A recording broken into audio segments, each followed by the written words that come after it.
तर बीडमध्ये जरांगेंच्या शांतता रॅलीला परवानगी देण्यात आली आहे, मात्र त्यांच्या सभेला पोलिसांनी परवानगी नाकारली आहे। बीडमध्ये रॅलीसाठी 350 पोलीस बंदोबस्तासाठी तैनात असणार आहे। आणि अधिक अपडेट आपण घेतोय आपले प्रतिनिधी महेंद्र मुधोळकर यांच्याकडून। महेंद्र,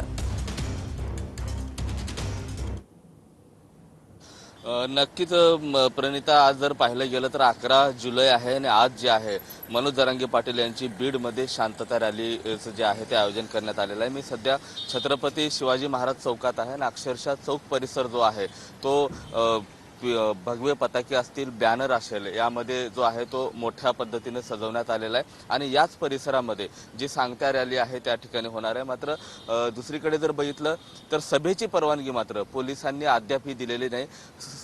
जी रॅली जी आहे ते डॉक्टर बाबासाहेब आंबेडकर पुतळा यांना सुरुवातीला अभिवादन करतील आणि त्या मार्ग बीड शहरातून हे रॅली निघणार आहे।